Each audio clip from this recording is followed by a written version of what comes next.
Hello, friends. Today's topic is about securely deploying a .NET application or a web API and SQL database on Azure using GitHub Actions.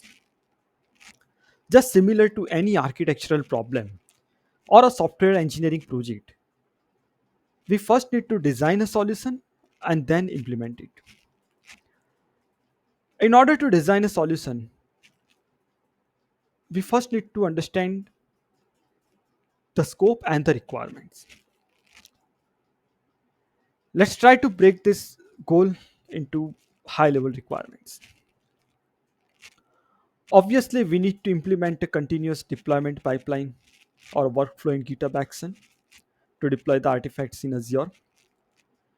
.NET application and web API, as well as the database changes and the upgrades, should be deployed in a very secure manner to Azure. So, as you have noticed, there is a lot of emphasis on security. Why it is so? Back in the days when there were very less options available to implement a robust security framework, there was always a risk of the passwords or secrets getting compromised, regardless of whether they are stored in the code repository or the secrets or anywhere else. But over a period of time, the tools and platforms have evolved so much that now the security by design is becoming a very fundamental thing for the DevOps automation and particularly for the deployment. So that's where the security by design comes into picture. What is a zero trust policy? So as the name says, never trust, always verify. No entity, whether it is within or outside the network, should be trusted by default. It requires continuous authentication and authorization for every action request. Then comes the principle of least privilege. That means any resource or an entity should be given minimum required permissions or the accesses to perform a task. Only trusted GitHub repository can deploy on Azure, which means a GitHub repository which is provided access on particular Azure resources such as an Azure web app or an Azure SQL database. That repository can only trigger a workflow to deploy on Azure.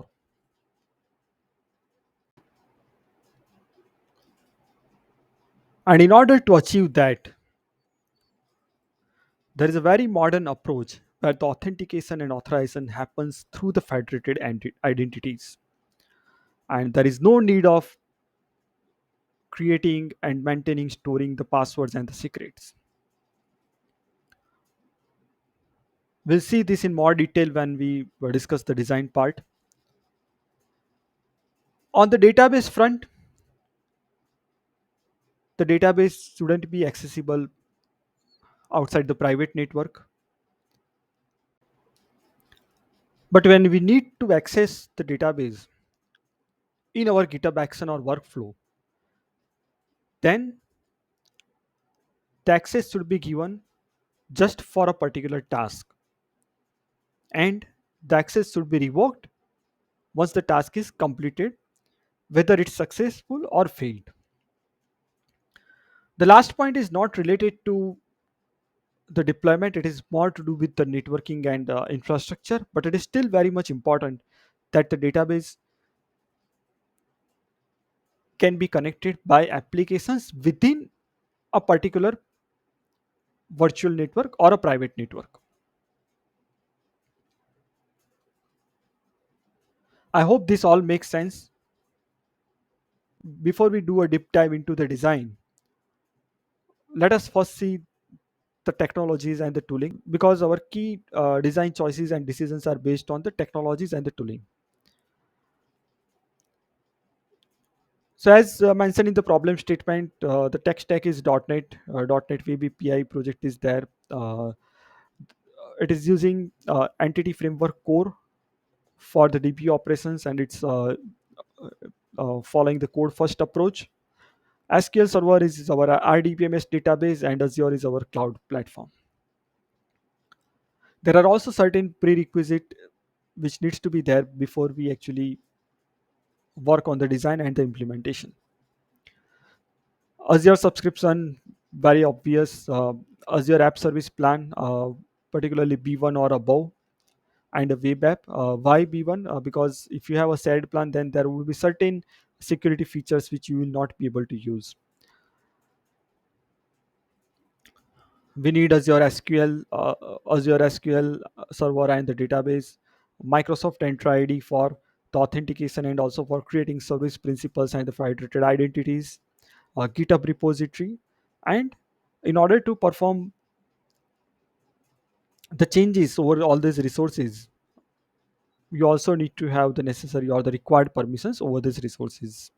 Okay, so here is the high level design diagram of this secure deployment. So as you can see here, there are two critical components here, Azure environment and a GitHub instance.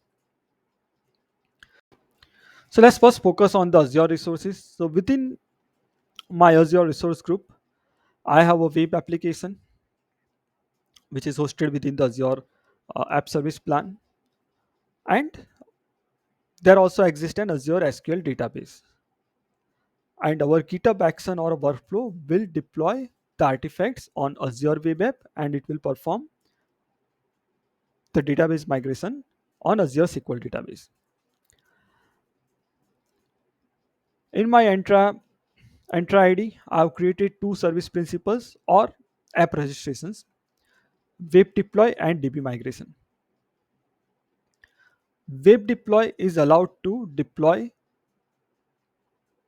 the application, whereas the DB migration is allowed to run the entity framework migrations or the DB migrations. So within my Entra ID, I have created two apps, GitHub Action EF migrations and web app deploy.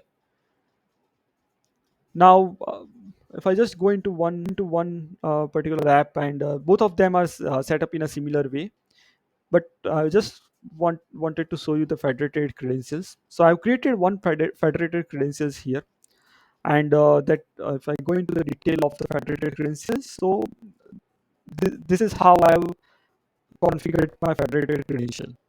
Okay, the scenario is like GitHub Actions deploying Azure resources. There are other options as well.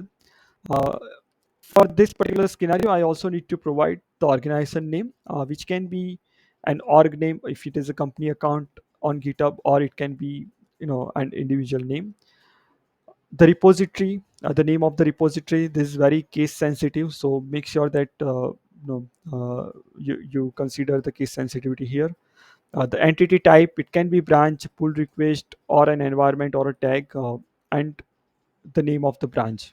Depending upon all these selections and the values that you input, there is a subject identifier which is being formed, and if the request contains this subject identifier, then only it will be authenticated, otherwise the request won't be authenticated. Apart from that, there is a private endpoint, so a virtual network is created so that the web app can access the Azure SQL database, and through the private link. So that's pretty much on the Azure end. Okay, so let's move to the GitHub instance. So within our GitHub instance, we have a code repository, and there are certain actions or the events that happen on the code repository, like a pull request, a commit, or a manual trigger that actually triggers a workflow or a GitHub action. A workflow can run within a GitHub runner, or we can have a self-hosted runner in Azure virtual machine where the workflow can be executed and the deployment can be performed. Now, using a self-hosted runner is a more secured approach than the one which we are seeing here, and I will show you why it is. So GitHub action also requires certain secrets, and those secrets are stored in GitHub. It can be at the repository level, they can be at the environment level, or at the org level. So for our scenario, we just require this many secrets. The Azure DB deploy client ID, which is an application ID of the app registered in Entra for the DB deployment. And similarly, we have a web, we have an app registered in Entra for the web deployment, which is Azure Web App Deploy Client ID. Azure SQL connection string, this is a connection to SQL server, but it doesn't contain any sensitive information like the username and password, as it happens through the federated identity. Subscription ID of Azure and the tenant ID. So these are the secrets that which are required. So this is a GitHub workflow which performs deployment on Azure. I will just be focusing on secure deployment related steps. So these are we are setting up the environments which we used in different stages and steps within the workflow. This is an important piece to understand that as we are using OIDC protocol, OpenID Connect protocol for federated authentication, we need to explicitly mention the permissions required. So here we require write permission, and so that this service principals can actually do the changes on Azure. And because this is required by both the web web deploy service principal and DB migration service principal, we need to mention this at the root. Now coming to the build stage,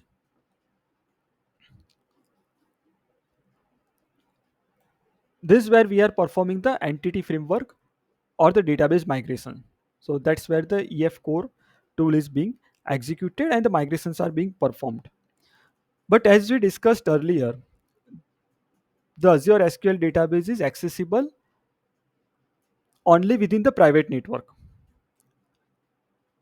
So if we want to enable the access for this particular GitHub action, then we need to whitelist the IP address of this runner at the Azure SQL level. In order to do that, we first need to find the IP address of the runner, which is very dynamic. So on different executions, you will find different IP addresses. So we are first no retrieving or fetching the IP address of the runner. Then the login is being performed, so which is where we are passing the client ID, tenant ID, subscription ID. Please note that there is no secret or the password which we are using for the authentication, and that's the main feature of this design.